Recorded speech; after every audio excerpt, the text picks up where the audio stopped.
Good afternoon, brothers and sisters. Good afternoon. Good afternoon, brothers and sisters. Good afternoon. You are listening to The Proven Truth. You're once again listening and tuned in to The Proven Truth with your brother and host, Anthony Brown, coming to you live from the studios of Radio Gumbo Creole here in the beautiful territory of New Orleans, Louisiana. Look, family, it's a hot one. Look, it's a hot one outside, family. Look, for my brothers and sisters here in the territory of New Orleans. Look, keep yourself hydrated. You feel me? Join the party. Get yourself some crystal. I'm talking about water, family. Come on now. Get yourself some water. Keep yourself hydrated. You know what I'm saying? Keep inside. Eat up some of that AC. Suck up some of that AC. You know what I mean? I don't want my brothers and sisters here to be suffering from heat stroke. You know what I'm saying? This is not look. This is not the tropics. This is the temp. This is not the tropics where even when it gets into the triple digits, right? We have that cool mountain breeze. You feel me? That cool mountain breeze combined with that cool sea breeze. Man, look, it could be 110 degrees, family, and that breeze hits you. You just want to lie your ass down and sleep. You feel what I'm saying? Look, I'm telling you, I'm testifying here, family. Believe me. Hey, look, welcome again, family. Welcome. We appreciate all of you guys tuning in, listening to us. It's another God-given day, it's another God-blessing day.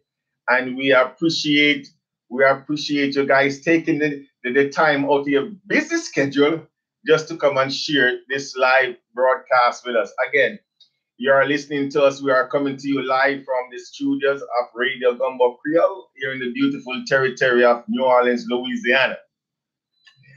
For those of you who choose to exercise your right and participate or to let your voice be heard, and you want to do it via the phone, you want to let John Public hear you discuss what's on your mind, you can dial us here by the number is 504-303-8922. Again, that number is 504-303-8922. To listen to us, you can also listen to us by dialing 712-432-7883. You can also listen to us via the web, going to www.radiogumbocreole.net. Hey, family, before we go any further, listen. We having a pool party. It's summertime. Look, Radio Gumbo Creole, the staff of Radio Gumbo Creole, let's see. We're having a pool party, a summer, it's titled Summer Vibes. We need all of you fine, sexy, beautiful African queen. You look, come on. You New Orleans female, you all know you're fine. You know. We need some of you fine New Orleans princess to come on out, join with us. July the 3rd. July the 3rd, the crew here at Radio Gumbo Creole will be having a pool party. The venue is 3522 Tulane Avenue. It's at the Drifter Hotel. The Drifter Hotel pool party. God damn. That sounds like fun. Drifter Hotel and pool party talking about bikinis. That sounds like fun. Look, we want you to come on out and celebrate with us, have a good time with us. It's summertime, people. It's summertime. You know what I mean? And it's hot. It's like 99 degrees right now. I'm telling you, no kidding, man. No kidding. So come on out and enjoy, meet some of the staff from Radio Gumbo Creole, meet and greet some people from the Asian community, meet and greet some people from the Caribbean community. Let's leave it like that. Meet and greet your brothers and sisters from the Caribbean community. Meet and greet people from the studio here, Radio Gumbo Creole. You know what I mean? It's all fun, you know. Now there's a cover charge, $15. There's a $15 charge admission fee. So bear that in mind. And you can also purchase, adult beverages and eat some Caribbean type food. All right. But look, put that date on your calendar, family. It's July 3rd. It's between, or the hours is 6 p.m., 6 in the evening to 12 a.m. 6 in the evening to 12 a.m. So look, you can go to work, come back from work, cook some dinner for your husband and your boyfriend or whatever. Then come on out and party with us an hour or two. Come on. You feel me? Okay. So, family, you can also look, we have fun here, man. We have to. You can also check us out via the Facebook where you can participate, you can ask questions, you can leave a comment, you can come on the program as a live guest. Look, we encourage that. We encourage participation. We want you to come on out and participate. A matter of fact, this is what we are saying here. If there's anyone out there listening to us or viewing us, and you think that we make any statement, either today, yesterday, last week, or whenever, you think that we are saying anything that's factually false, if you think that we are saying anything that's factually false, and you can prove that to be false, come on the show. Don't wait till after the program. Come on the show. Either call us or come on any one of these social media and call us out or show us our error. And if we need to, look, we will apologize. We will apologize. And if we need to, we will pay a restitution too. You follow me? Look, we could be wrong, you know. We could be wrong on some of the things that we are saying. I guarantee you we ain't. But we could be. We could tell you that, look, today is Friday. And you said, no, hold up, bro. Today is Thursday, man. And if we make that error, look, my brothers, my sisters, my family, call us. Say, look, man, bro, you mess up. Today is Thursday, man. I apologize. And I will. You know what I'm saying? And if I hurt somebody in saying today is Thursday to the point where I need to pay rent, I'll do it. We'll do it, family. You see what I'm saying? To my Facebook family, much love. Okay, here he goes, Mr. Joe. Mr. Joe says, I would say California, that was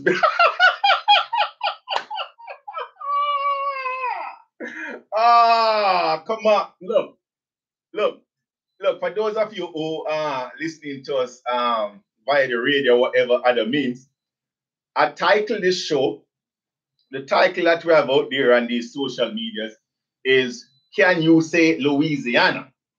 In quotation or bracket. The territory with the most corrupted elected officials, all right? So Joe is saying that I would say California got us beat. Look, Joe, I hear you and I know where you're coming from. But I would beg to differ. You know why? What California have is not corrupted, individually corrupted elected official per se. What California have is the blinking Democratic Party. That's what California have, the Democratic Party. And for those of us, look, I'm not talking for those who ain't knowledgeable about the Democratic Party, you know, because let me tell you something. I'm the first to admit or to confess I was just as ignorant, if not even more, about the Democratic Party than a lot of you guys out there. I was, look, nobody could tell me jack about the Democratic Party. Nobody could tell me that, right? But once God allowed me to start to see the light, and I recognize the Democratic Party for what the Democratic Party is, more so the individual elected officials, I was like, oh, there is no way in hell I could continue to promulgate the lie and the deception that the Democrats promulgate. You see, I'm talking about, I couldn't. So, when it comes to my brother Joe right here, you know, and again, family, that's the reason why, that's, you know, again, you can utilize these media to have a conversation, to have a dialogue. Now, I will respond still, you know, like how I'm doing it right now. You know, there's no one in this studio with me today to, you know, put a written response, or maybe we do that later. So, Facebook, it's at Anthony Brown for Assessor 2017, okay? You can also check us out on the YouTube. You can also check us out on the YouTube by going to The Proven Truth, the TheProvenTruth, The Proven Truth, where you can do likewise. You can, cheers, family. You can leave a comment, you can pose a question, you can come on as a live guest, as a live guest. You know what I mean? You can, we can have a dialogue, we can communicate. You feel it? I hope you do. But no, look, Joe, we gonna go. Give me a couple more minutes or a few more minutes. We gonna show you, Joe. We gonna show to you that nobody of us beat. When it come on to political corruption, to elected official, we got everybody else beat. Look, I'm laughing, but what can I do? What can I do? You know what I mean? What can I do? Look, we have every other territory within the union beat when it come on to corrupted elected official. I'm talking here in the territory of New Orleans, Louisiana. Every single branch, the legislative, the executive, and the judicial branch. Every single branch. Look, we're talking about the individuals that we put into public office to serve us. Look, don't take it from your brother, man. Don't believe what I'm saying. No, because I've been saying this for some time now, right? But because I'm not a part of the collective, because I don't go to the institution of higher indoctrination. Look, it's like when I say it don't mean nothing. I'm going to make a group of people, a group of professionals, tell you, just give me a second, a group of professionals outline to you, look, what we are talking about here, Joe and everybody else, is not just today. The level of corruption, political corruption in the territory of New Orleans, Louisiana, is deep rooted. You cannot just cut off the head of the tree and think you're going to get away with the cronyism that's here. No, you have to dig it from the root. And the root is deep. You have to go at least 30, 40 feet to root the whole goddamn tree out. 30, 40 years to root the whole corruption out. We're going to show you. How long now is Katrina? How long now? Katrina was in 2005? Whatever. Some 12, 13 years now. We're going to show you. Man, look.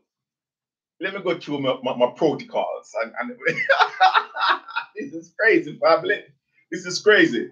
This is crazy. This is crazy. We, the people of the United States, in order to form a more perfect union, establish justice, ensure domestic tranquility, provide for the common defense, promote the general welfare, and secure the blessing of liberty to ourselves and our prosperity, do ordain and establish this Constitution for the United States. Who is your daddy?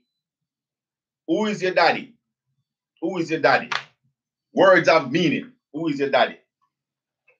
For those of you who've been with us here a long time, you know what I'm talking about. Who is your daddy? The United States Constitution. Follow me. All governments of right originate with the people, is founded on their will alone, and is instituted to protect the rights of the individual and for the good of the whole. Its only legitimate ends, follow me, are to secure justice for all, preserve peace, protect the rights, what kind of rights? Individual rights, and promote the happiness. Hey, I ain't happy. I ain't happy. I ain't happy. I'm one of the people of the territory of New Orleans who ain't happy. And general welfare of the masses. If the Louisiana Constitution is who is the daddy, let's back that up. Rewind. If the United States Constitution is who is the daddy, the Louisiana Constitution is the offspring. You got it? Okay. Scratch it a little bit. Sit down a little bit. The Negro will have to build his own government, industry, art, science, literature, and culture before the world will stop to consider him. That's beautiful. That's poetic. That's righteous. That's gorgeous. That's meaningful. The philosophy and opinions of our ancestor, our brother, Marcus Mosiah Garvey. Now, let's ponder on this a second, family. Let's ponder on this a second. Let's read it again. Oh, this is beautiful. Oh, this is lovely. Let's read this again. The Negro will have to build his own government. His own government. Industry, arts and science, literature, before the world will stop and give us our due respect. Now, look, our ancestor, our giant of a brother, Marcus Garvey, would be disappointed if he was alive today.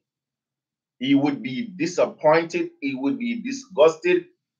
A matter of fact, I think knowing Marcus Garvey, he would maroon himself in some desolate place just to get away from the cronyism, the hypocrisy, the lack of love for self or for the black masses.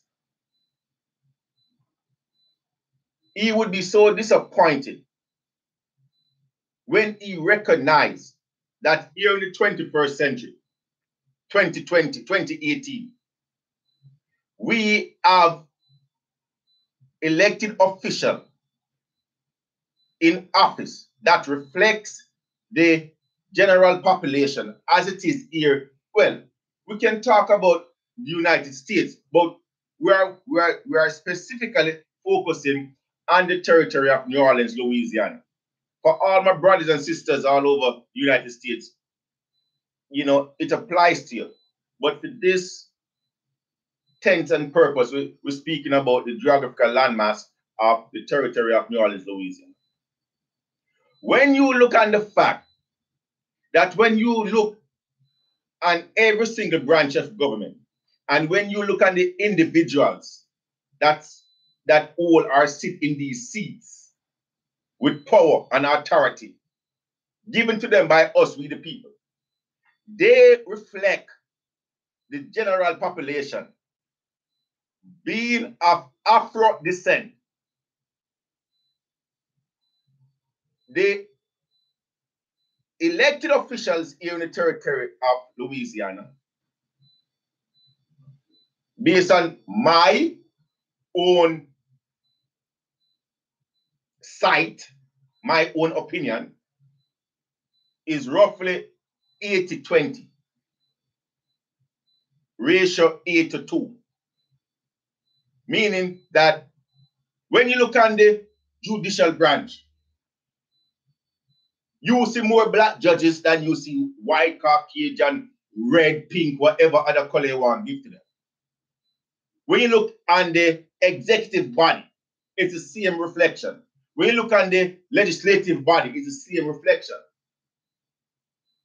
So, as I asked the question before, when the end product look like what we tend to call white supremacy under the European or the colonial system, or underneath white supremacy, when we have black so-called leaders in power, what do you call that end product?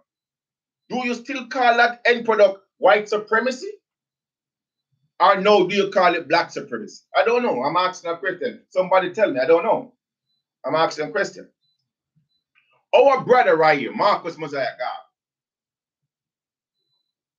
said to us, look, until we stand and be counted, until we do for self and don't ask no one else to do for us, they won't respect and honor us. They will look down on us. Why should you go to the market and buy their food when you don't have any farmers out in the field? Why should you allow or why should you complain when you go to their institution of indoctrination or their school and have your kids go to their school? When they teach your school, when they misinform your kids and misinform you about history, when you don't have teachers or you don't have elders teaching your kids and teaching you about our history, why should you complain? Here we have a Marcus Mosiah Garvey telling us, our ancestors, telling us, look, stop your goddamn complaining. Go and do for self. Show self-worthy. Go and stand on the highest mountain and call your name. Say, yes, I'm black and I'm proud. Yes, I can educate and feed and school and provide for my own. That's what he's saying. Our ancestors right here, my family, would be so heartbroken and devastated to see the state of affairs that we are in today. To see that we have black, so-called black people, so-called black leaders, so-called black elected officials with the power and the authority to do for the masses. And they ain't doing goddamn shit. All they're doing is for themselves. Family, it's because of we here on the proven truth. We here recognize the works, the sacrifice of our ancestors. We understand the fact that I'm here speaking to you, my brothers and sisters, because of champions that came before us. We recognize that to be factual, right? And that's the reason why we cannot stop mentioning our ancestors. Even though they're supposed to be in the grave resting right now, we still have to call the name. So they are in the grave and they cannot sleep or rest peacefully because of Anthony Brown. Look, I still have to call them because there is not one among us today. There is not one among us today, male or female, who we can point to and say, yeah, there goes one who is speaking on behalf of the black masses. There goes one who don't only speak politically correctness in front of mainstream media or in front of his political donors, but speak love for the black masses when he's behind closed door or when he's in his bed with his lover. You follow me? That's what we're talking about. When we talk about our black leaders and black champions and people who love the black masses. Look, we're talking about the black masses, but these ancestors, some of them was start their fight or their struggle from the point of the black masses and recognize that certain attributes or certain things didn't only reflect on the black masses. No, we're talking about early in the latter part of the 20th century, right? Recognize that certain issue was not only curtailed to the black masses, but it was more a bigger issue. It was more of a human rights issue. We have ancestors who championed that cause too. And I'm saying to you that here today, we don't have one that we can point on that we can say we can feel proud of. We can say, there goes a good old, there goes a representative. When we talk about black leaders, my brothers and sisters, who we talk about? Marcus Mosiah Garvey, a Nanny from the Maroon, a Paul Bogle, a Fred Hamilton, a Maurice Bishop, a Malcolm X, a Carter G. Wilson, Harriet Tubman, a Thomas Sankara, a Somoral Mackell, a Bookman Juti, a Toussaint Louverture, a Jack Dessalines. That's just a few. That's my personal list. But make your own. These are the people who motivate me on a day-to-day. When I'm down, when I have to deal with these corrupted politicians in New Orleans, I pick up my book. Look, Look, that's my look. I pick up my book and I find a quote. I find a quote from this book and many other books that I do read. But you know, I go to a Marcus Mosiah Garvey, or sometimes I might go to our brother Carter G. Wilson, Dr. Carter G. Wilson. And I get myself, you know, I say, yeah. Restore my faith in humanity. Restore my faith in the in black power. Now, family, look, check this out. I'm tired today. I'm gonna take a rest. I'm gonna ask. I'm gonna ask. I'm gonna let you guys listen to some true journalists. Yeah, yeah. I'm gonna look. I'm gonna let you guys listen to some true art. Well, you're gonna actually be listening to one journalist, an investigative reporter, right? But the work that this investigative reporter did, it was three news organizations that compiles this information, this wealth of information. And this wealth of information go back years.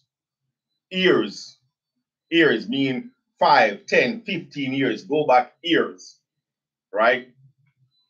And what these guys did such a good job that they get Pulitzer Prize.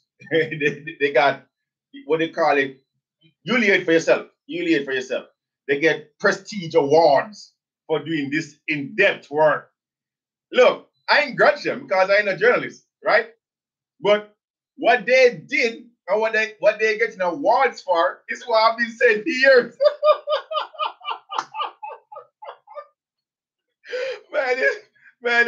It's crazy, bro. Man, look, when I say nobody don't take notice, right? But when these journalists say, everybody say, wow. Look, I've been saying to my brothers and sisters that, God damn, we got some criminals here that we the people are paying, are giving a salary to on a month-to-month basis.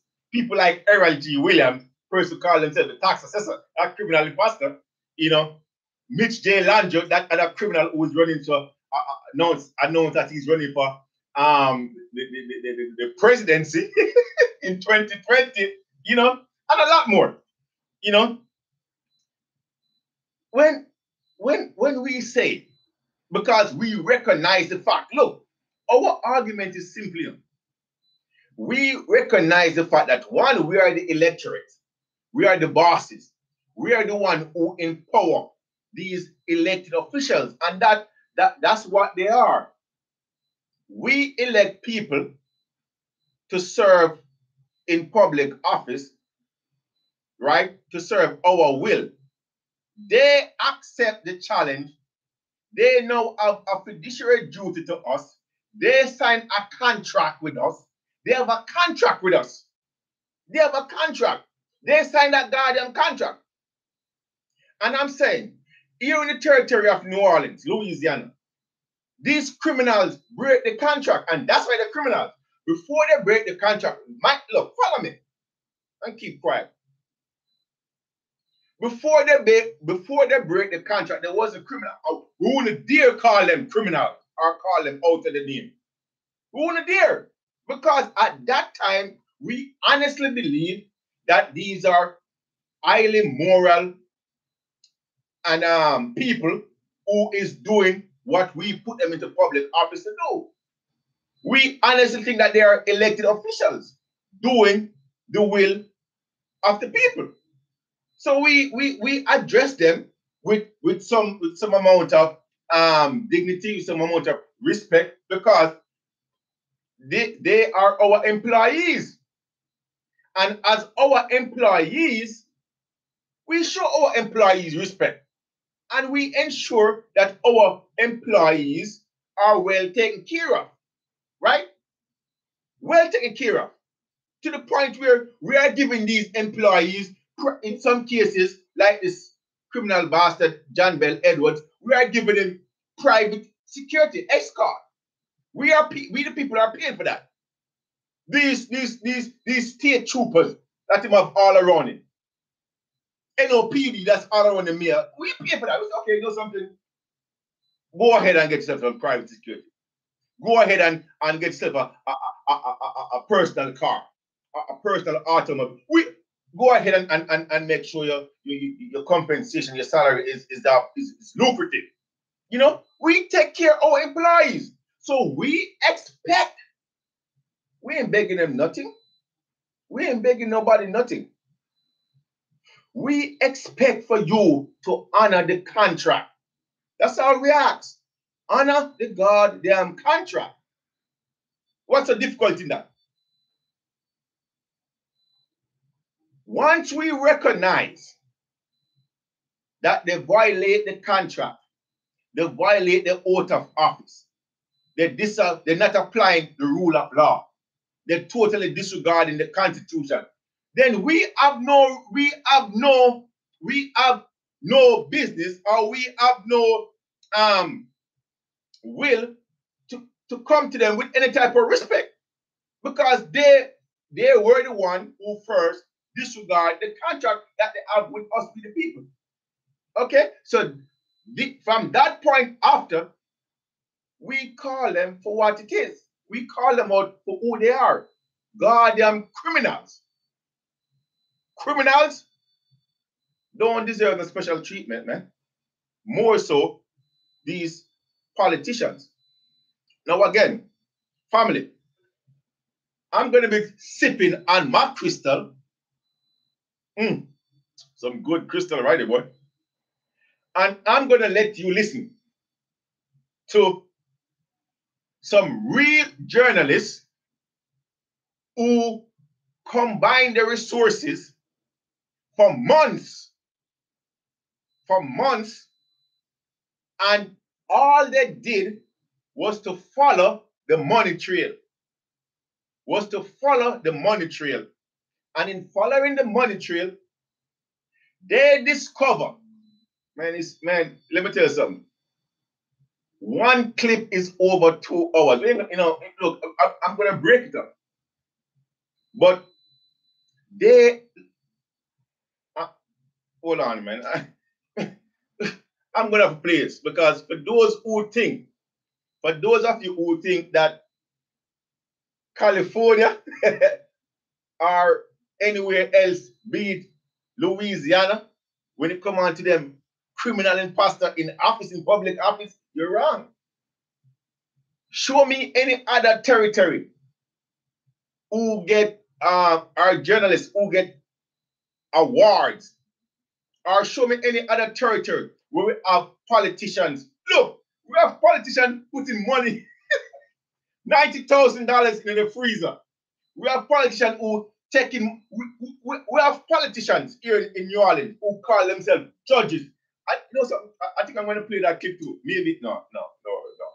We have politicians who call themselves judges, who is robbing people blind inside the courtroom. Hold on, family. Because I've been saying it for some time and people think I'm lying. People think I don't have my facts. Okay? Listen to the experts.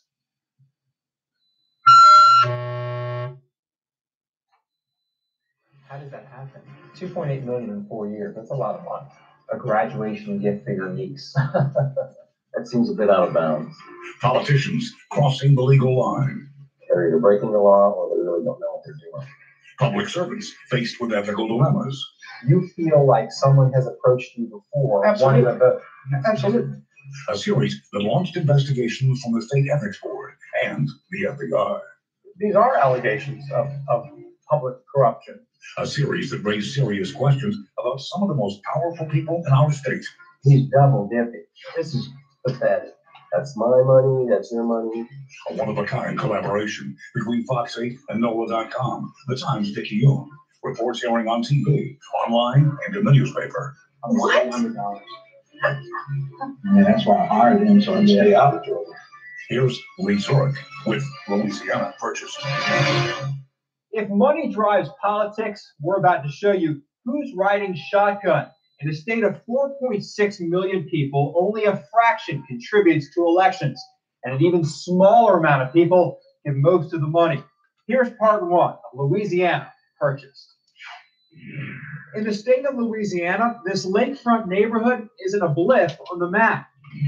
There's one home, 2, 3, 4, 5, 6, all totaled 398, 399. It's a neighborhood the size of some Mardi Gras cruise.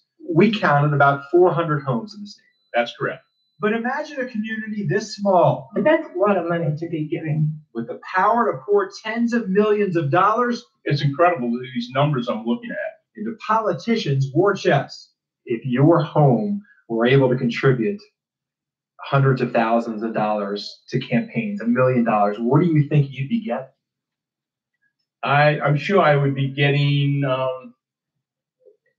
I'd be getting a speaking voice, so to speak, if you want to call it that. They would be listening to me. Influence. This counter community helps illustrate just how few people in the state influence taxpayer money, laws, politicians, and elections. For nearly 4 months, Fox 8 News and NOLA.com, the Times Picayune, spent hundreds of research hours crunching campaign data to come up with the top 400 donors to Louisiana elections over the past 4 years. The top 400 is a record of people with the money to influence, and some have used that money to help reform government, bring stronger laws, and transparency. This small group actually represents a sliver, 0.3% of all donors, but they give big bucks, nearly 1/3 of all money donated to Louisiana's politicians. If you were able to give $500,000, $1 million to politicians, what would you expect? I would expect them to vote the way I'd like to see the votes being done. And according to the National Institute of Money on State Politics, that's the problem with a small group giving large amounts of money. I think it's indicative of a less healthy democratic process because too few players are having too large of a role. The top 400 is littered with interesting names like Entergy, Exxon, Cox Communications, Mitch Landrieu, and Newell Norman. But we also found interesting donations, and that brings us to number 160 in our top 400 list, Brian Bozier from Alexandria. A large chunk of his donations came in one day, February 8th, 2012, in 19 different checks.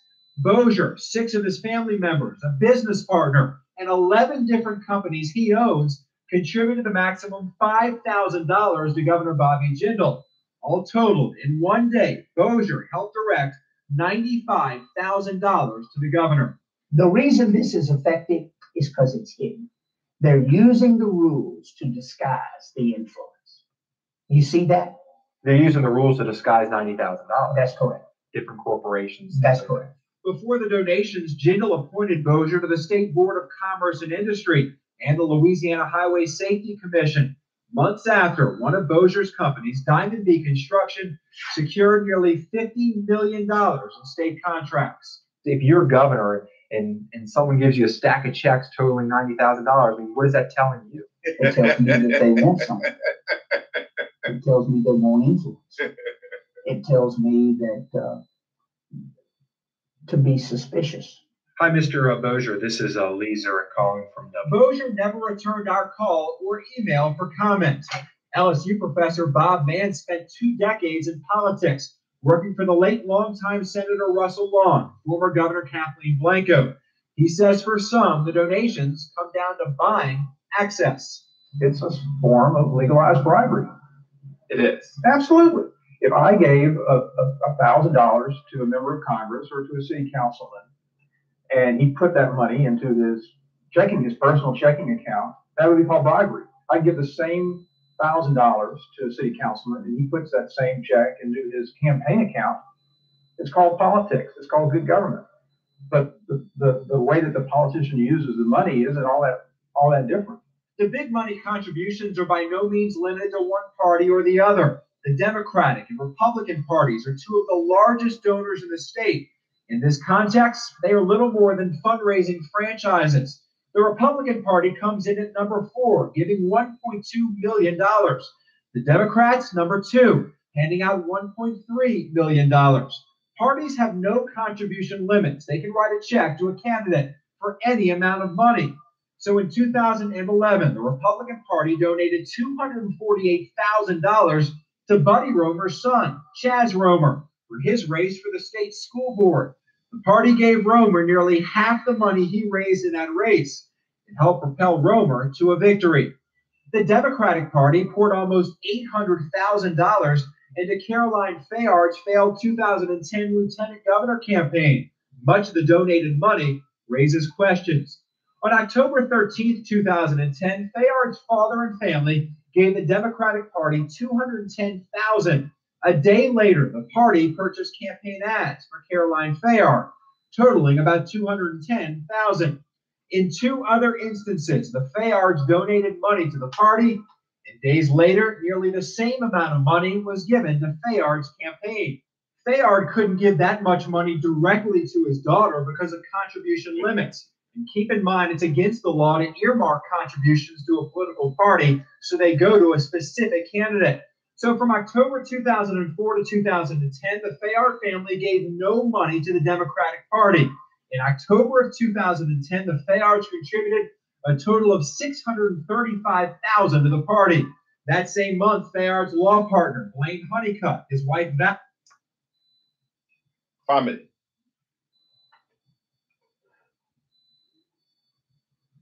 Let me break this down a little bit. Let me break this down a little bit for those of you who is lost. Let me break it down a little bit for those of you who's lost, who ain't following what's going on right here. They start off this investigative reporting mildly. Okay? They start off mildly. Now, what they did, again, they start out by tracing the money. They start out by tracing the money, what you call financial contribution. Now, elected officials, no, when it comes out to financial contribution, there's laws that govern financial contribution. So there's a certain amount of money that any one person, depend on the office that you're running for, can get, right? Like, for argument's sake, you're running for some local office, local government, or a certain, certain office, you maybe can, the maximum financial contribution you can get from maybe one person, let's say $60,000, right? Let's say you're running for another office, like maybe the governor or something like that. Maybe you max out, the maximum you can get from one person is like maybe, let's say $80,000, right? What this investigation proved or showed, right? Now, they are called, again, that's why, look, I utilize the term that I think fit the circumstances. They choose to call it financial contribution. I call it bribe, okay? It's just like how they would call somebody who work on Wall Street or one of these financial institution, or somebody in that's in high office would commit theft, and they would call it white collar crime, And if I do the same thing, they call it bloody murder. You see what I'm talking about? They utilize certain words to massage certain action when because they don't want the massive to interpret it certain way. But look, again, I'm from the school of independent thinking. I don't think like or with the collective. I don't. I think independent, and I see things for what they are. What they call financial contribution, I call bribe, and that's what it is. in a lot of these cases, and look, you're gonna hear it for yourself. I just see it fit right now to put in my 2 cents because I was the one who did I was the one who did this. But what you're gonna see for yourself is that these people, these elected officials, these politicians, he called them out, John Bell Edwards, and some more. You're gonna see, you're gonna hear. They took what they are calling financial contribution, right? From one person, or it's supposed to be one person, right? One person might max out the amount of contribution that they can give to any political party or any political candidate running for office, right? And what you find happen is you will find that one person or that one entity. In some cases, in some cases, we're talking about entity, like they talk about energy, they talk about tax, right? They will give or contribute to certain people running for public office, right? Or for re-office, way in excess of what the law authorized them to give. And this is how they do it. This is the trick. This is the white collar part. This is the white collar part of the law, right? So let's say, like they're talking about this one family, what do you call it, the Buju family, whatever they want to be.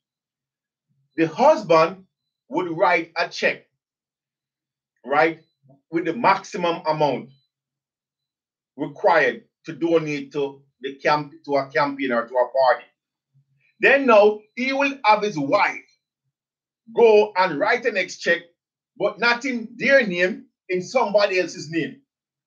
Or they will, in some cases, what they will do, they will have their cousin, their aunt, their brother write checks and donate to these criminals.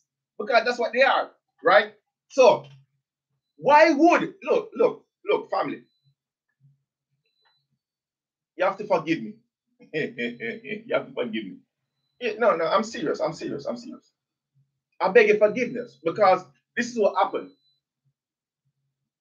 I see things for what they are. The water that I drink don't come from the same facet as everybody else. And when I drink my water, I get clarity in mind and in sight.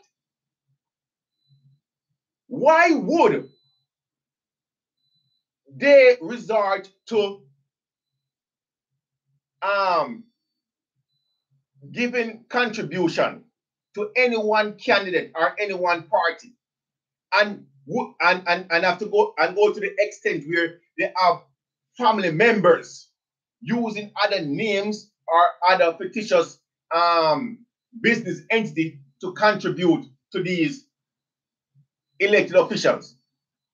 And you're gonna see and hear for yourself in a lot of the cases when they contribute money, they are actually looking for something in return. And that's what it's all about. They give this back. Look, when I meet a female, and I carry her for lunch or dinner, or I said, hey, baby, what's happening? Look, to the point where I said, let me take it to a movie yard. She know what type of day it is. She know your brother going to what I'm after. Yeah. I'm not just, look. I'm not just a nice guy. No. I'm not just buying you a lunch or a dinner, take you to the movie, I spend time with you just because no. You know what type of day it is? Why would you think these people contribute money to these elected officials? Right? People who are in places of authority and don't expect anything from them? You think so?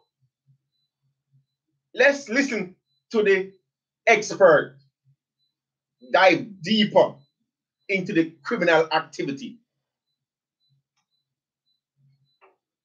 An additional 140,000 of the Democrats It just so happens in that same month, October of 2010, the Democratic Party gave Carolyn Fayard $759,000 in her losing lieutenant governor race. Former New York Mayor Michael Bloomberg's donations to Louisiana elections earned him the 36th spot. Bloomberg donated to education causes and also gave to the mayor of New Orleans and Shreveport. Baton Rouge businessman Lane Grigsby also gave heavily to education causes. It helped vault him to number 3. But Grigsby also shows us the power of bundling. Bundling is basically when one person uses different businesses, family members, and friends to direct large amounts of money to one family. That's what I was talking about. So you hear the professional use the professional term. It's called it's called bungling. Okay. So when I explain things in a way that I understand it, right? Or I explain things in a way that I think that you, the listening audience or the viewing audience, can understand. Okay? So again, you have to work with me a little bit because I don't go to your institution of indoctrination. Maybe I don't utilize the correct term or the phrase. Here is the professional telling you what that correct term or phrase is. It's bungling. They know. So when they act, they are doing it with a specific the element is intent. The element is intent. They go through this process, what they call bungling, as the professionals call it. Okay? Because they know that what they are doing is wrong or is illegal. But they are doing it and they go through that bungling process because they want a specific result or outcome. Because they want the politician to know, look, we contribute this amount of money to you, or we give you this amount of money. Because you know what? At the end of the day, we need a plant out there in New Orleans East. Or at the end of the day, I need $1 billion to do ABC, or I need my wife, sister, daughter, mother, cousin to be on this board, that board, that board. You see what I'm talking about? That's what they do. Look, let's listen to the professional some more, please. Thank you. Grigsby, his family and employees made 10 separate donations in 1 year to Baton Rouge Judge William Morvan. In total, they gave $40,000. In another instance, 11 different donations netted State Rep Simone Champagne a $27,000 bundled contribution. It shows campaign finance laws can be manipulated. One person or one interest can still have a huge impact on a race. It may be within the letter of the law, but it certainly seems to evade, at least in part, the spirit of the law. If you can collect from a lot of different corporations that are all, or donors, all connected to a similar entity, then it has a tendency to lessen the relevance of the contribution limits. The law allows individuals and corporations to give up to $5,000 to major races like governor or the mayor of New Orleans. Donations are lower, $2,500 for other offices like state senators and representatives. Several industries stuck out in our research: oil and gas, utilities, banking, insurance, and millions from attorneys. But some of the top 400 may surprise Baton Rouge outsiders. 3 different river pilot groups made the top 35, and nursing homes gave big bucks.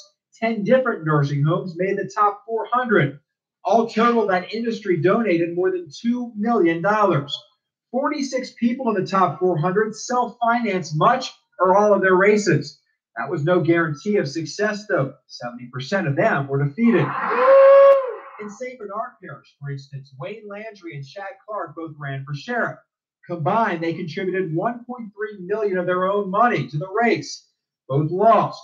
Landry and Clark both made our top 400, both essentially part of a group the size of this Kenner neighborhood, a group that controls a large part of politics in this state. I don't think it's a good thing, because the people that are giving these amounts you showed me, they're the ones that are kind of running the government, so to speak.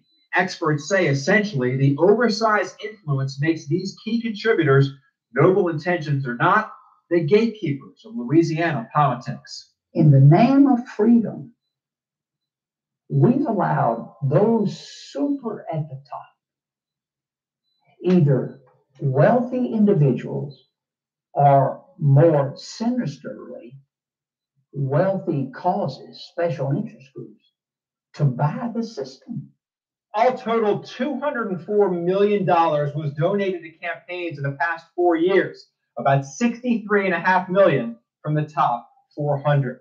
Some politicians don't raise $200,000 in 1 year. Rarely do you see that much money raised in one day from one interest. It's why a date in October of 2012 stuck out to us as we looked through Governor Bobby Jindal's campaign finance reports. My old boss, Russell Long, said that, money is to politics what fertilizer is to agriculture. It increases the yield, and they know it works. If that's the case, one day 2 years ago, one industry directed plenty of fertilizer to the state's most powerful politician. It takes some time to look through every donation from October 24th, 2012. Governor Jindal actually spent much of that Wednesday campaigning for Mitt Romney in Iowa. But on that day, he received, count them, 8 family. Look, for those of you who caught that, and again, as I said before, we are talking about the most politically corrupted individuals here in the territory of New Orleans, Louisiana, the most corrupted elected officials, the most corrupted politicians in the territory of Louisiana. One, we are saying that within the Louisiana ranks #1 when it comes on to political cronyism, to political corruption. Louisiana ranks #1. The people that we are putting to office, the people that's in office, that's been in office, that's the underlying premise right here. We are saying that the level of corruption, political corruption, here in the territory of New Orleans, Louisiana, is deep, is root deep. And we're not talking about 1 feet, 2 feet. We're talking in 30, 40 feet in terms of years. So we're not just pointing our finger on this criminal right now, John Bell Edwards, that's in office.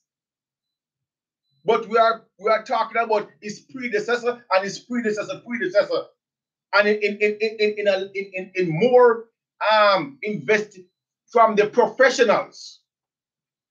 These professionals, these people who took months to compile this information right here, right? They talk about people who was in office just about right after we became a part of the union. We became a part of the United States. But in recent years, more so to the point post Katrina, Bobby Jindal, what's her name? Her name just slipped me. Whatever her name is, John Bell Edwards. These guys are on the executive branch of government, and that's what we are saying. And you're gonna listen some more. Whenever a professional like these guys, a professional like these professionals approach these criminals, they always refuse from speaking in front of the camera, or they don't return they don't return calls or emails. When I personally approach them, man, they tell me to basically go to hell. They don't answer my calls neither. They don't return my emails neither. The only time, and at that point I still don't see them, is when I sue them ass in court. Then they send that They send the high-priced attorneys out to talk to us in court. But I just want you guys to recognize that the level of corruption here in the territory of New Orleans, Louisiana, we're not talking about something that just started a year or 2 or 3 or 4 years ago. We are talking about something that's so deep to the core. It's passing from administration to administration. You see, I'm talking about administration to administration, individual to individual. We played for you last week, one day last week, I think, the amount of so-called contribution that John Bell Edwards is getting from the from people who, because he supposed to put independent people on certain boards, and he put people on these boards that will benefit certain special interest group. No, they are giving him in the last count was 181 individual contribution. Wonder if I'm making any sense. Let's go back to the professionals, man, because you guys need to hear this yourself. Nursing homes, all totaled $206,000. 87 contributions, 206,000 in one day. That's a lot. I mean, there had to be a reason behind that, right? No. Finding out why has proven to be difficult. The head of the Nursing Home Association says it's likely because Jindal asked for the money. If he did, the nursing homes delivered, with 17% of Jindal's 2012 contributions on one day, $206,000. Apparently, either paying off campaign debts or wanting to run for something. And if he makes a request for campaign contributions, if our members choose to give, they'll give. Fox 8 News and NOLA.com, the Times-Picayune, spent months digging through Jindal's campaign finance reports. Some trends stick out. We found connections between companies receiving state economic development money and campaign contributions to the governor. Here's one example. This picture from October 12, 2011 shows Walter Thomasy, owner of Thomasy Shipbuilders in Terrebonne Parish, cracking a smile at the christening of a new dry dock. The state contributed $9 million to that project. That benefits the company. This same day, the state announced the project, October 12th. Thomasy donated $2,500 to Jindal's campaign. Also, Thomasy didn't donate alone. His mother and father, also affiliated with the company, made separate $2,500 donations on the same day. Do you remember making the donation? No, I don't remember making that donation. It's on record. I just don't understand how it would be construed as anything other than a donation. We do straight up business. We do. And to make a claim that, we're doing something strange for favor, that's very far off base. Very far off base. We found dozens of examples of members of state boards appointed by Jindal making big contributions. The 5th District Levee Board oversees 350 miles of levees in and near Tallulah. Members of that board are appointed by the governor. He can remove them at any time. In 2011, 2 board members from Tallulah, Jack Varner and Sand Hill, along with family members and corporations, gave Jindal $53,000. We looked at 12 different state boards where Jindal had direct authority to appoint. 83% of the board members, their family or companies, gave money.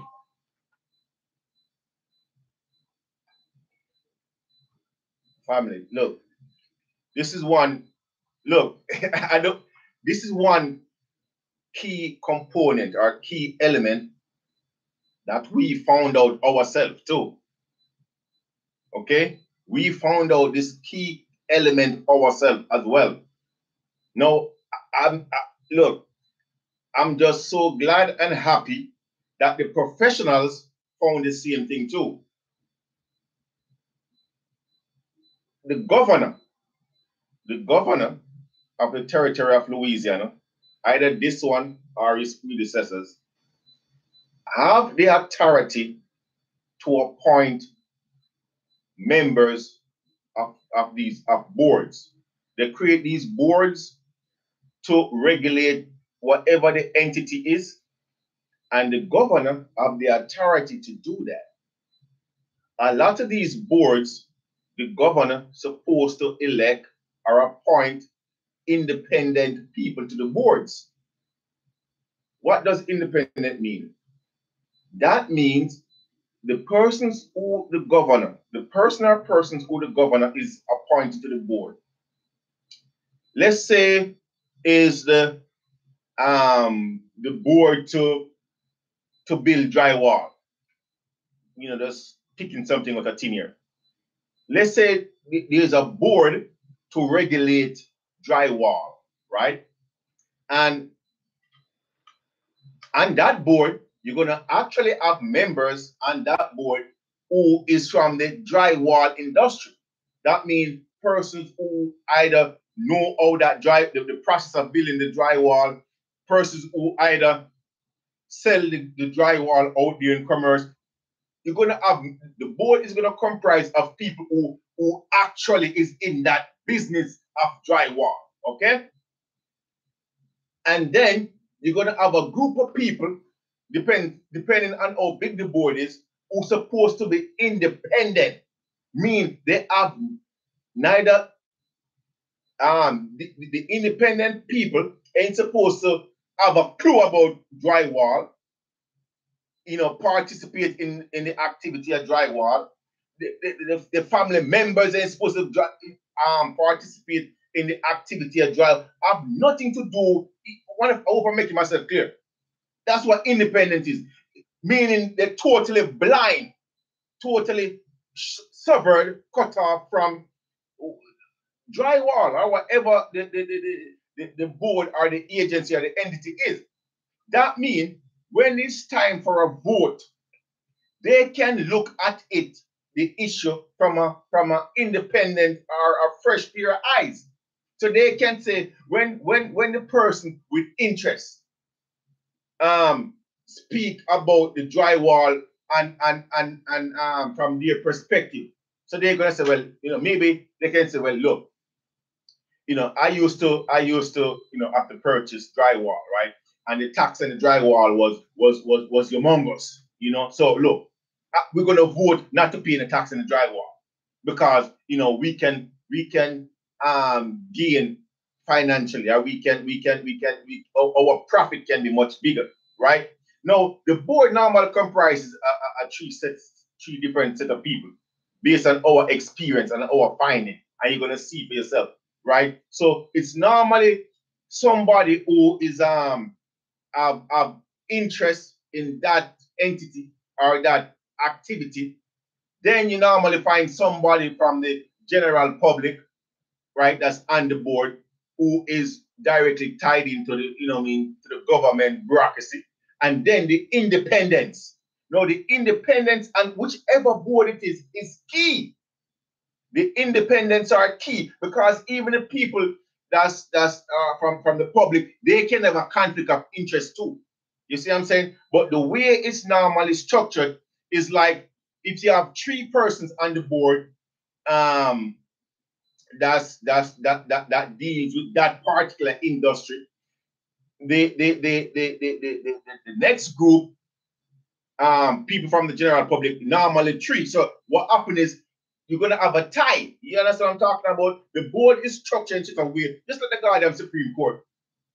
It's structured in such a way that there must be a tiebreaker.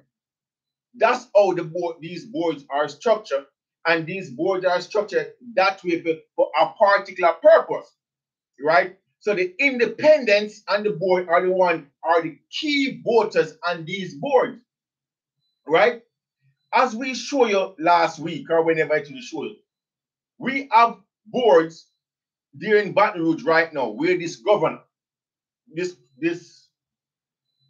criminal, John Bell Edwards, is appointing people, independent people, which he know from the get have a conflict of interest because he's taking recommendation from the pilot captain's chairperson. And right after, look, you're gonna see for yourself, every time these people do something, or participate in some illegal activity, you can see the money trail right behind it. In the case of John Bell Edwards, he went and he took a list, a name from the pilot chief association, right? Head person. And he appoint these people onto the board. And right after that, there comes the money. Then now, these people who are supposed to be independent, in and of itself, they are not independent, so they vote on the side of the special interest people. You follow what I'm talking about? Listen to, it's the same and that's what I'm saying. Even though I can sit here and I can speak about this present, the criminal activity that this present governor is doing. It wasn't him alone. He wasn't the only one who sits in the office in that mansion there in Baton Rouge who do the same thing. Here is the professionals who went and did more deeper research than I did, and they're telling you. Let's listen to the professionals some more.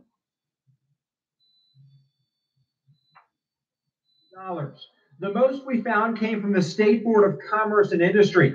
15 of 16 members of the relatives and companies gave a total of $346,000.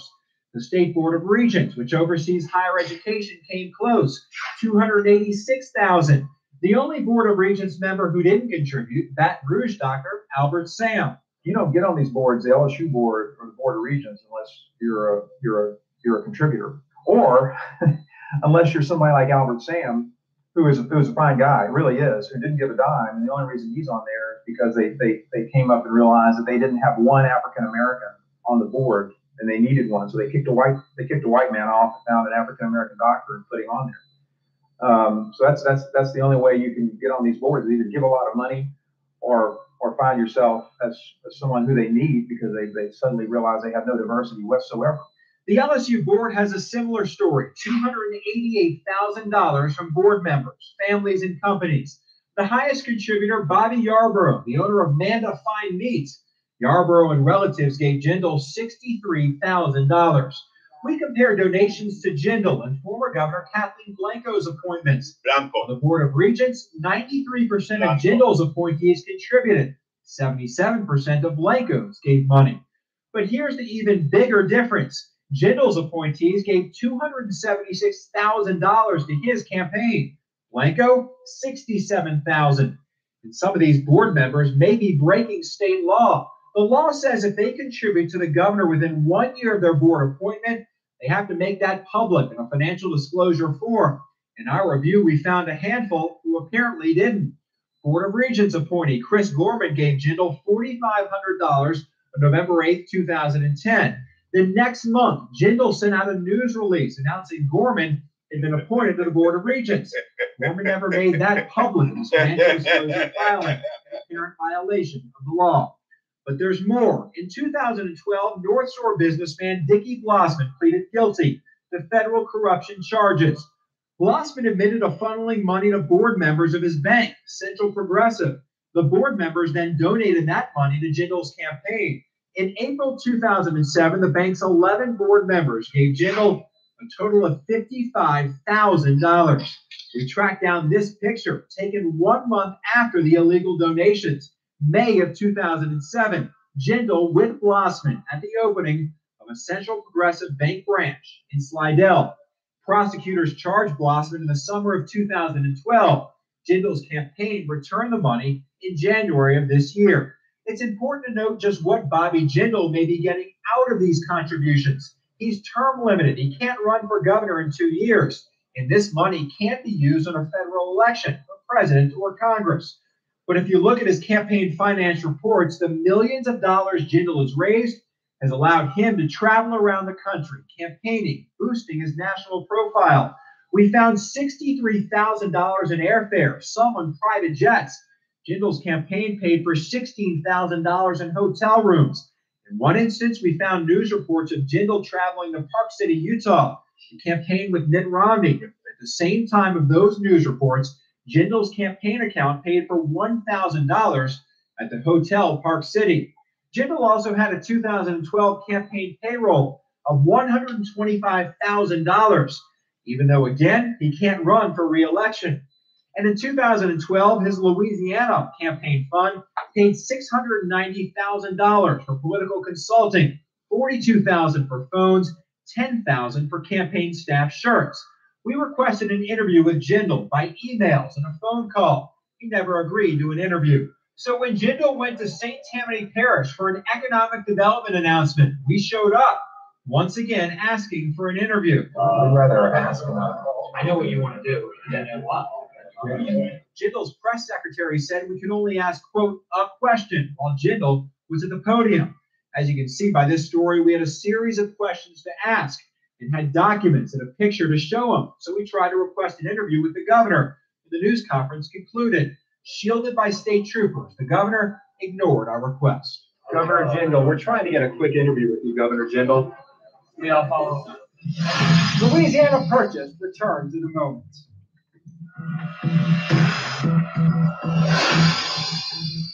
Most people know someone who has been, will be, or is in a nursing home. If you fit in that group, this story matters. We went into our Louisiana Purchase series with an open mind. We went where the data, the numbers took us. In our last story, you saw one group gave big bucks to Governor Bobby Jindal. It didn't take us long in our research to shift a lot of our focus to one industry, the nursing homes. Empty beds, empty rooms like this cost Louisiana taxpayers millions. They don't like to talk about it. State leaders don't want to elaborate how and why they've paid as much as family. Look, this is what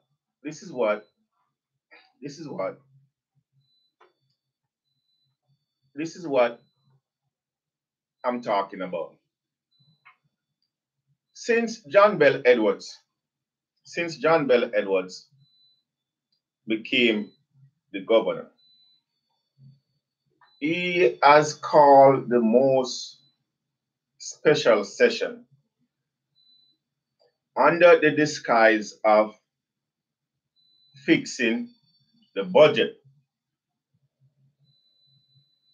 His argument is that we are under a deficit, that there is no money to meet the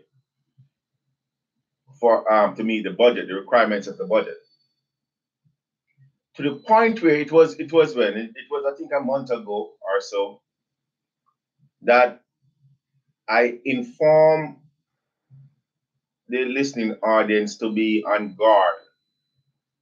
I said, look, be on guard, be on duty, be aware that it's presently in the making.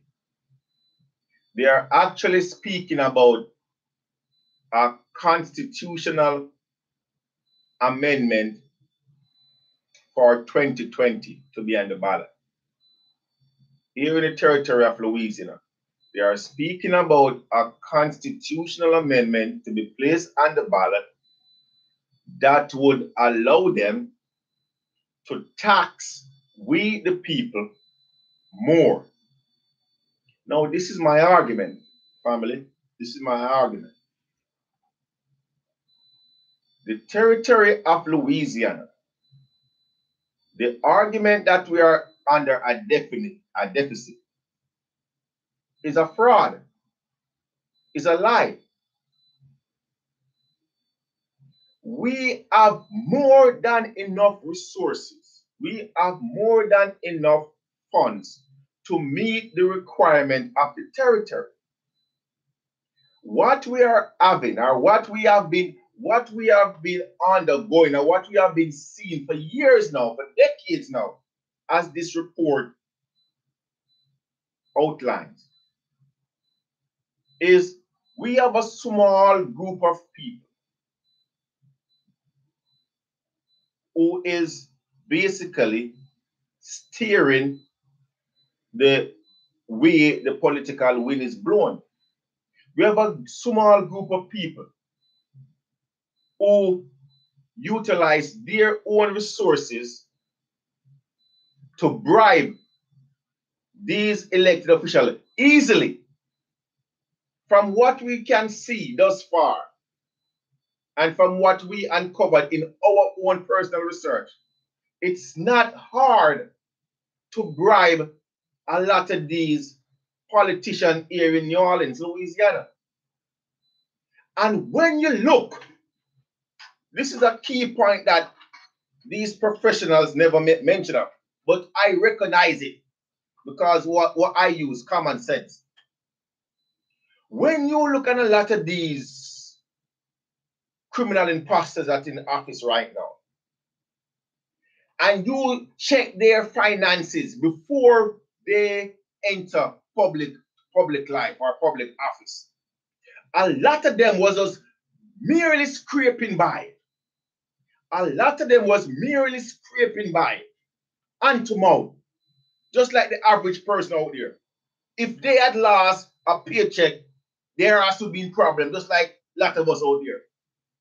When you look at them and you recognize that some of them, even for the ones who have the bar association, they are members of the bar association, really wasn't making anything significant, right? And all of a sudden, the fact that they are now in public office, a lot of them overnight become millionaires. Then the question must be, how is that possible with the salary that we the people give to them? So before there was in public office, there wasn't geniuses. And all of a sudden, they run and now in public office, and overnight they become geniuses to the point where they can now use $1 and make that dollar $10. You see what I'm talking about? They become geniuses to the point that in some cases, 2 years, 4 years, 10 years, they become millionaires. Depend on the office that they are in. They become millionaires. How is that possible? When, let's say, the salary, let's look at an elected official whose salary is, let's say, $100,000. And the term of office is for 4 years in one seat. So 100,000 times the 4 years is supposed to be in office. It's supposed to accumulate 400,000 according to my math, according to Anthony Brown math. Maybe we got different schools, so but according to my math, if your pension or your salary is 100,000 and you have a 4-year term. Let's say you serve 2 terms, so that's 8. So for the 8 years in office, that's 800,000. You're still short 200,000 to make $1 million, right? $1 million, right?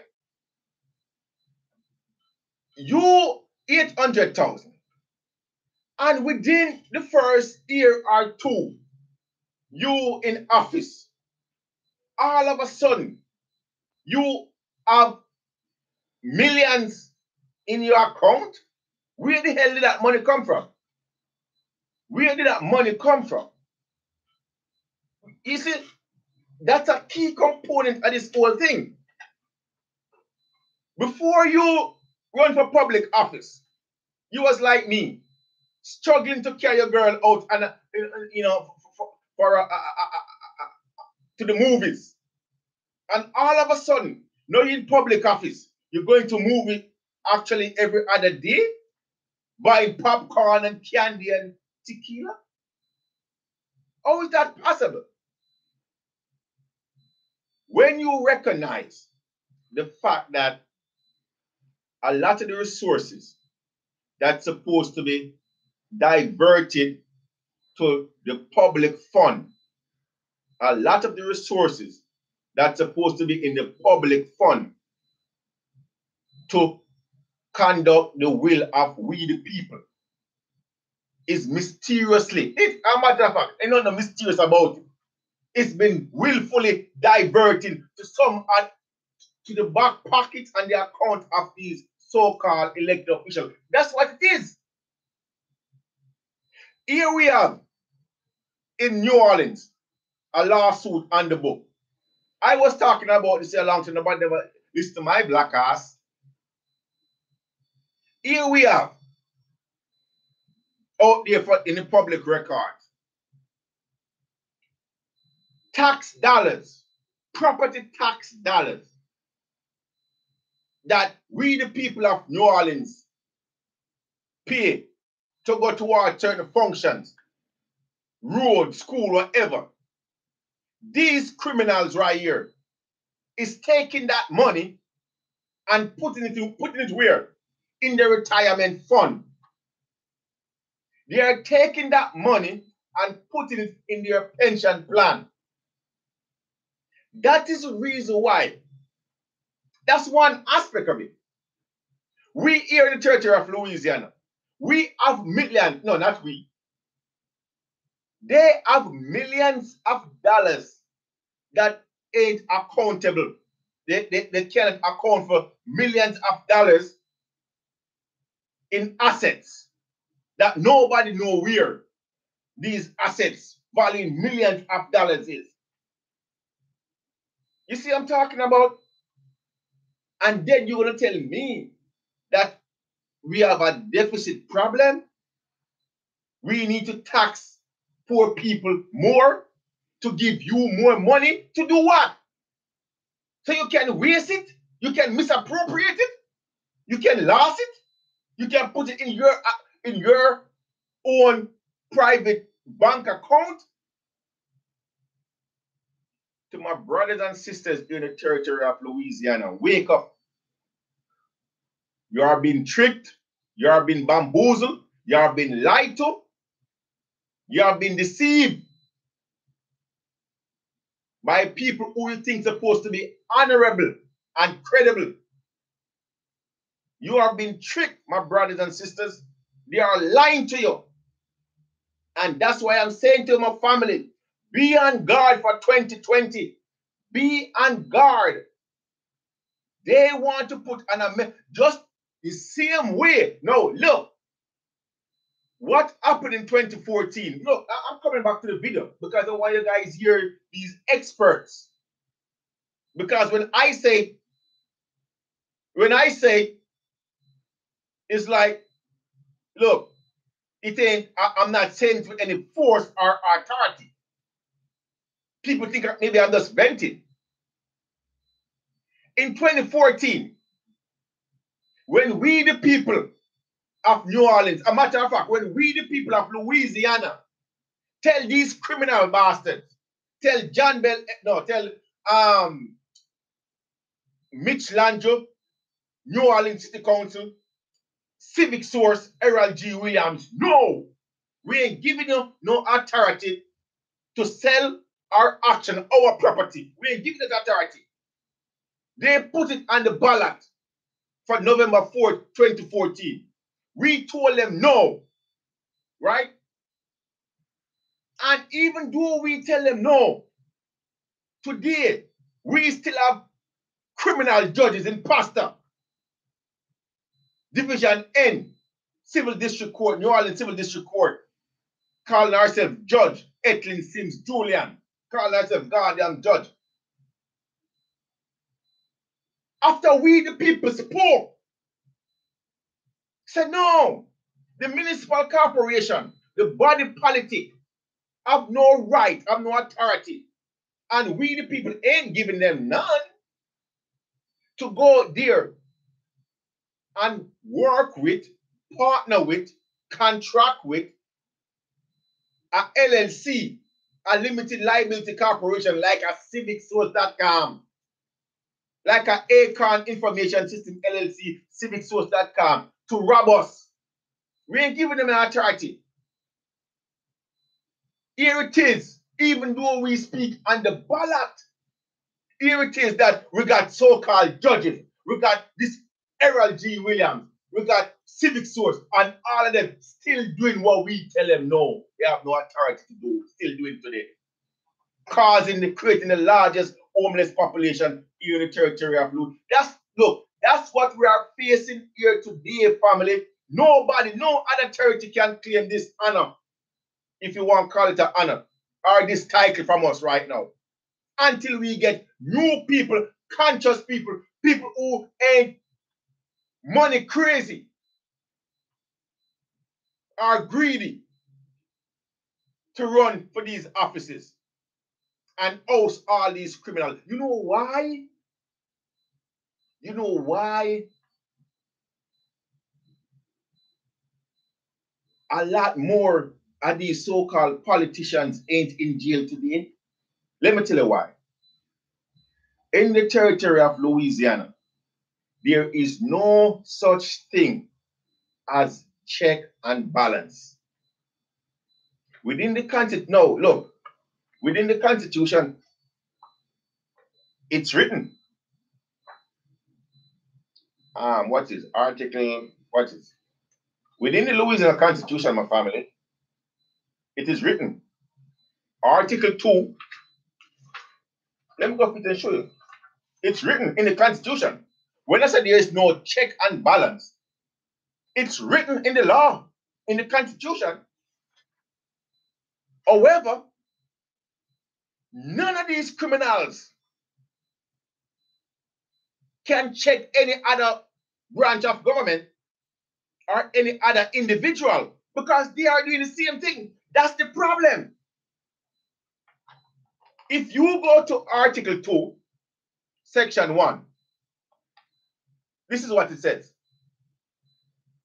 The power of the government of the state are divided into 3 separate branches: legislative, executive, and the judiciary. Let's go to 2.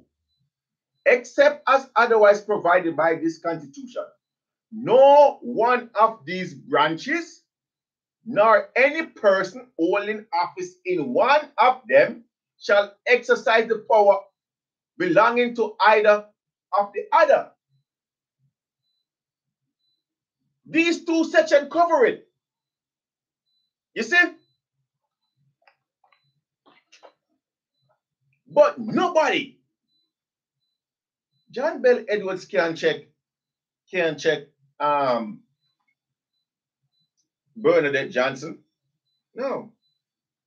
Bernadette Johnson can't check anybody from the legislative body, either on the House or the Senate. No. Why? Because they are in bed together, family. They are in bed together. They are all doing the same goddamn thing for the same reason. A financial gain. A financial gain. And look, I know you don't like it when I say it now, because when I said it without any spice. Look, criticize me if you want. Again, I'm playing the clip right here from the professionals. These guys, 3 separate organizations came together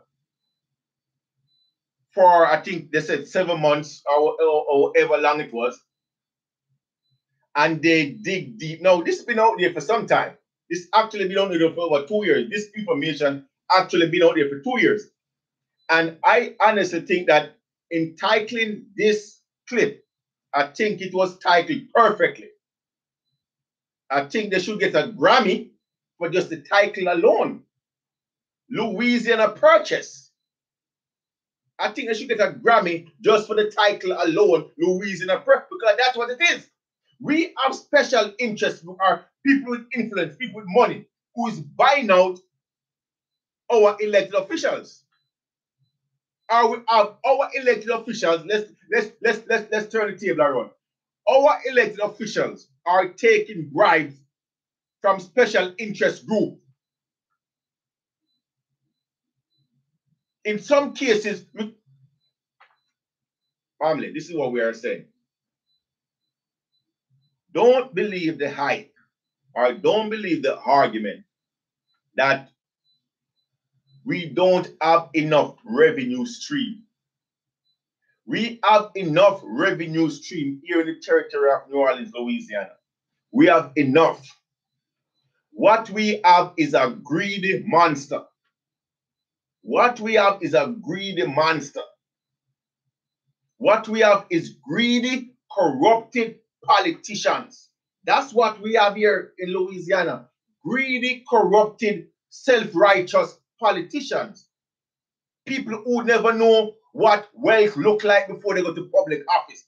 People who never know what the social elite groups look like before they went to public office. So now they go to public office and they start to meet other influential people or people in place of high authority or people who granddaddy leave them money so they was born into wealth. No, they want to be a part of that clique.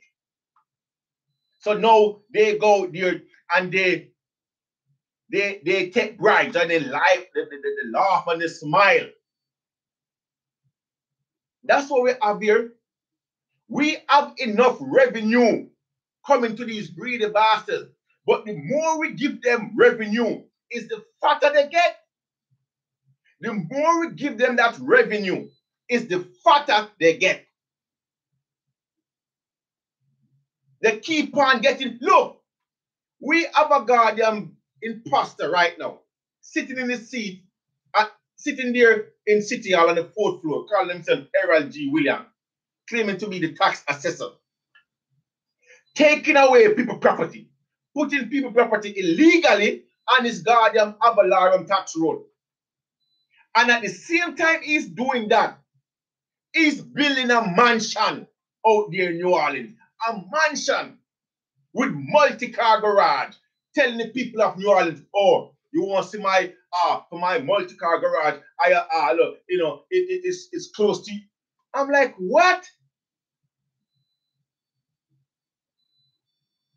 We here they are creating the largest home. Look, this person right here, Joe asks a question. Joe say, I would say California got us beat. Right? And I'm saying, no, Joe, California ain't got us beat. What California have is the goddamn Democratic Party. That's what California have, the Democratic Party. And what the way the Democratic Party work or operate, the Democratic Party is a party that will give you a fish. They will give you a fish. And they will say, here, eat this fish right here. And you say, okay, thank you. And you'll be so happy and so proud and so glad that you got a goddamn fish from the Democratic Party. And you eat that fish and it might last you to today. Maybe it lasts you for 2 days. And the 3rd day, you're hungry again. You need the next goddamn fish. So you have to go back to them. You keep on going back to them.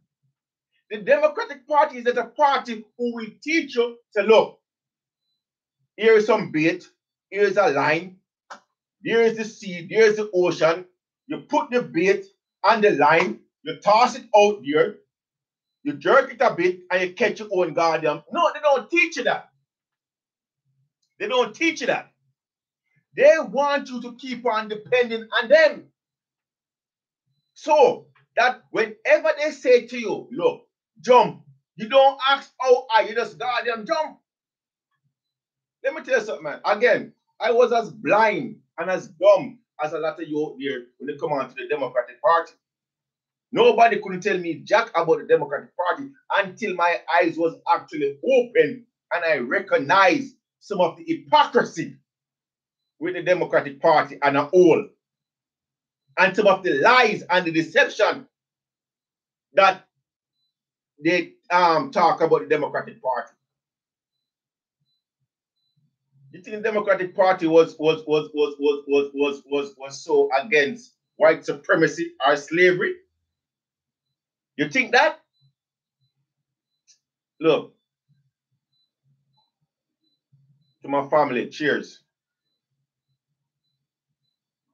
We need some more clarity. Let's get some. We need some more clarity. We need some more clarity. We need some more clarity. When you look in California, when you look in California, there is things that the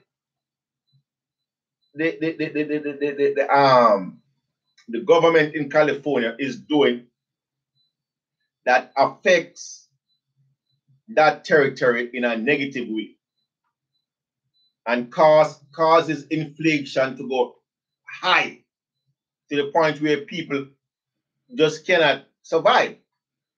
I used to live in California, family, for over 5 years. I know the way they think or they operate. You see, I know that. When you look in California right now, Southern California right now, if you ain't a multi-millionaire, you cannot live down there. That's why there are times when I refer to New Orleans as Southern California. Because in Southern California right now, you got people actually putting tent out in the streets and the sidewalk out into the streets because they cannot afford housing. They cannot afford to pay rent.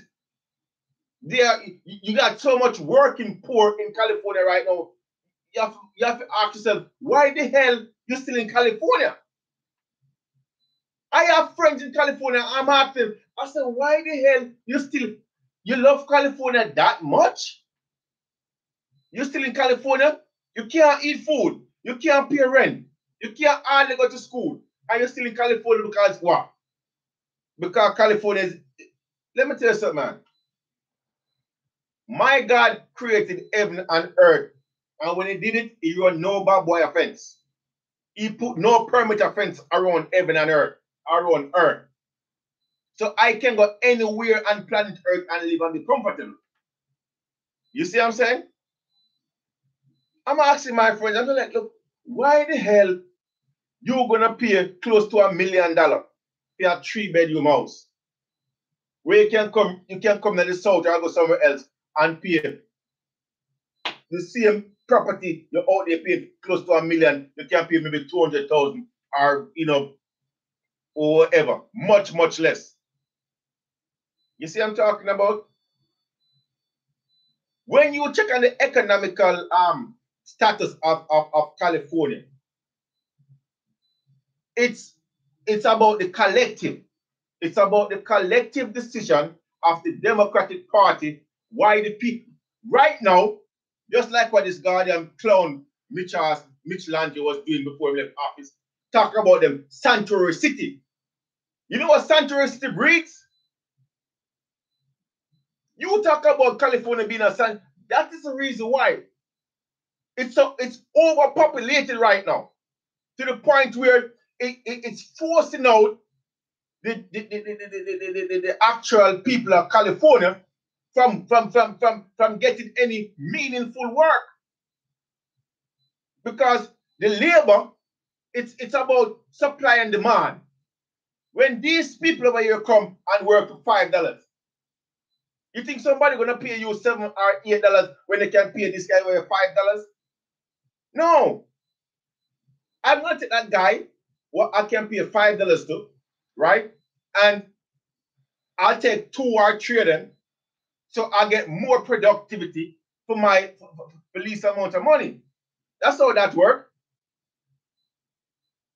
Look, I'm not saying that there ain't criminals or elected officials in California that's corrupted. I'm not saying that. That's not what I'm saying. Right? But what I'm saying, not to the extent we have it here in Louisiana. The state of the people in California is based on that goddamn democratic policies that they implement in this idea. And until people start to stop thinking about partyism, I'm with this party. No. What the hell this party can do for you or doing for you when you can't feed your family or you can't keep a roof over your head? You see what I'm talking about? When you look at the streets of Southern California right now, we are seeing It's just like any Guardian Bridge here in or even worse, here in Louisiana. There is not a revenue stream problem here in the territory of Louisiana, family. That is my point.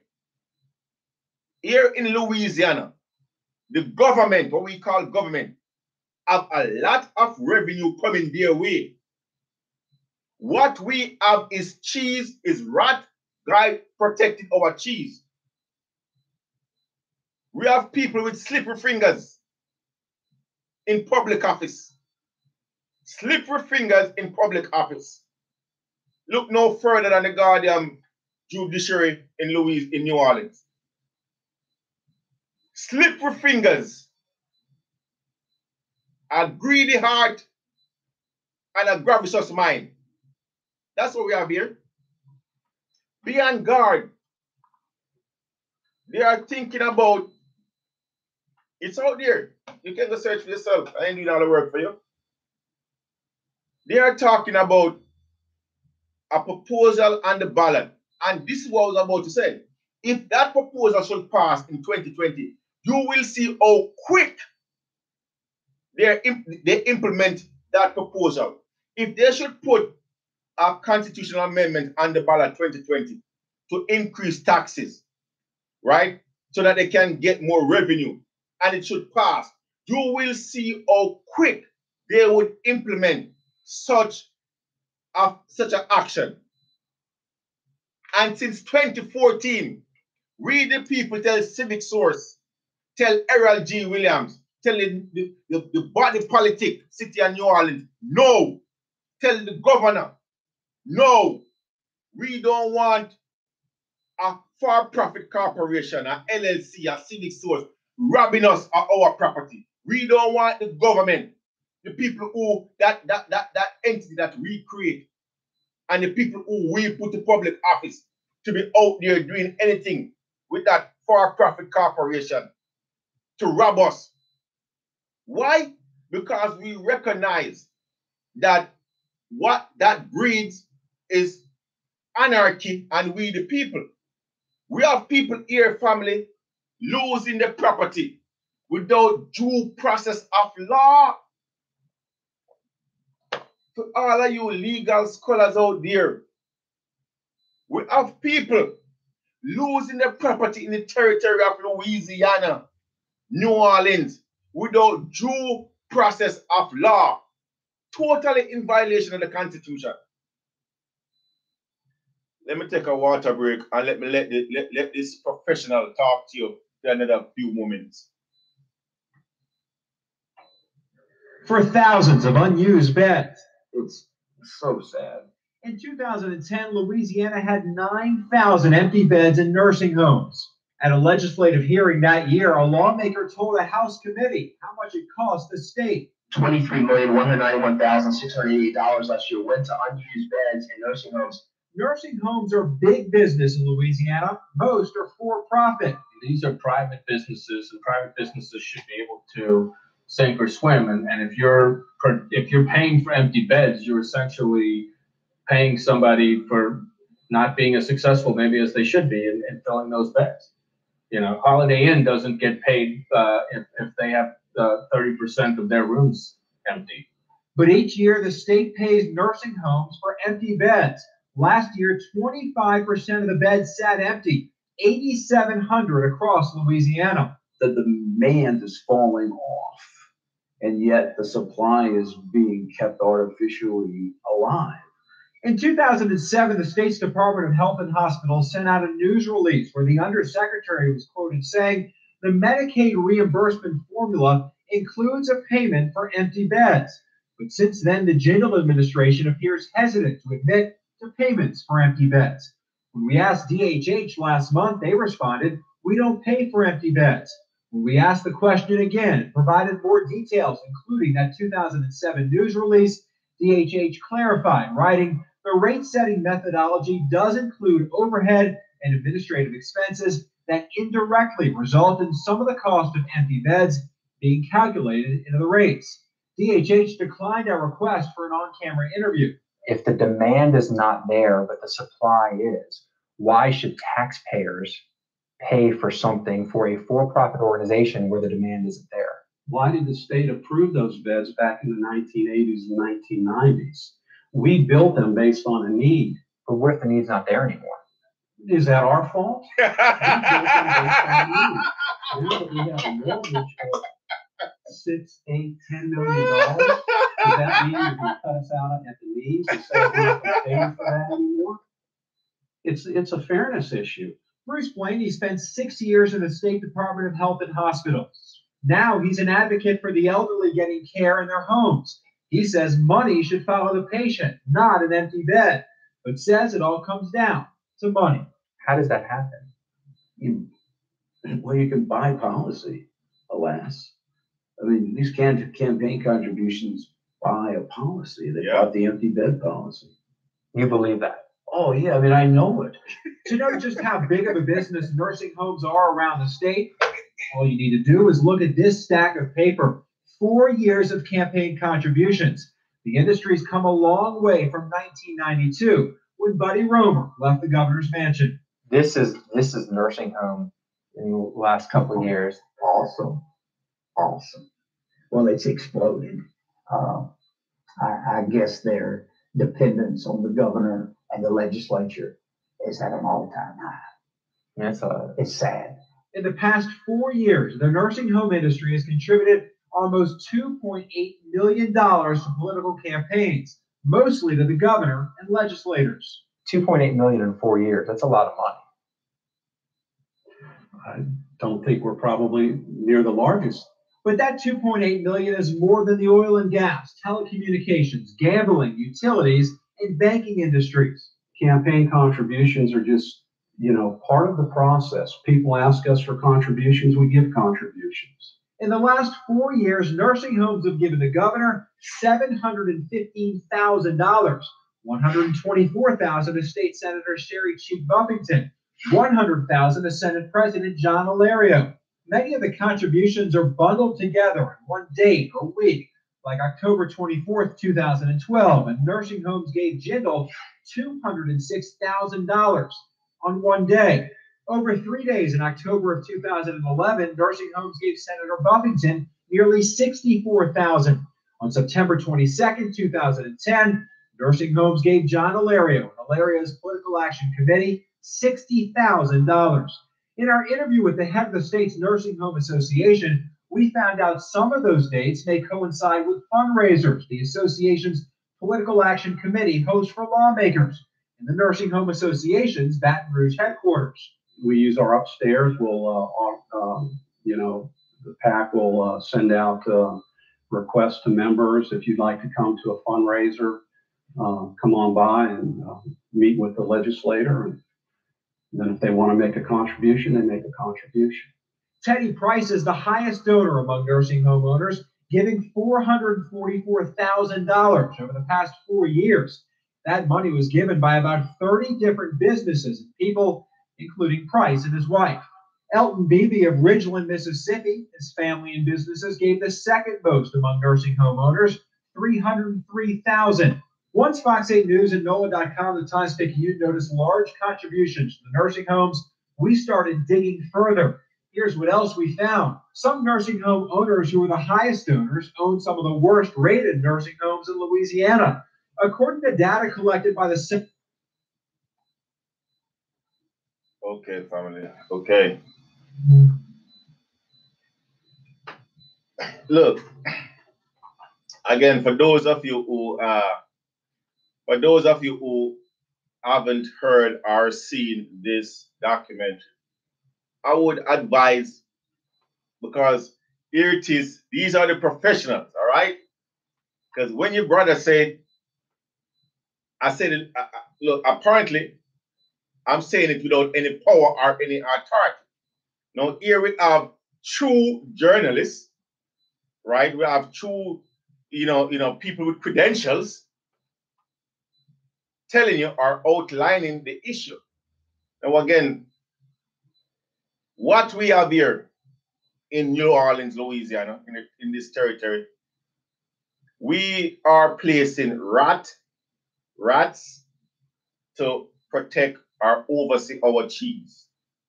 We are putting criminals in office to run our government. And what are they doing? They are doing criminal activities. Can you blame a criminal when a criminal does what a criminal do?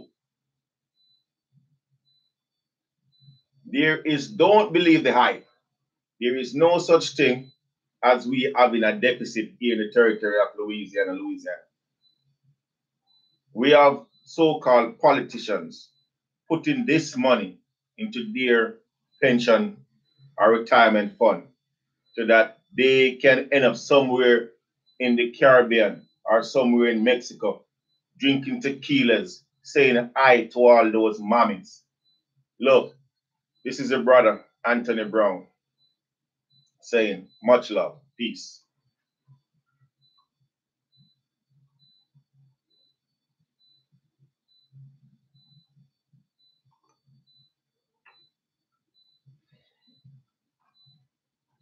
Dumb! Is there a remorse? Within the heart for those who have death in the past? Those who came across your body like they lost. Sure, and even blind. Say, circumstances made me what I am. Was I born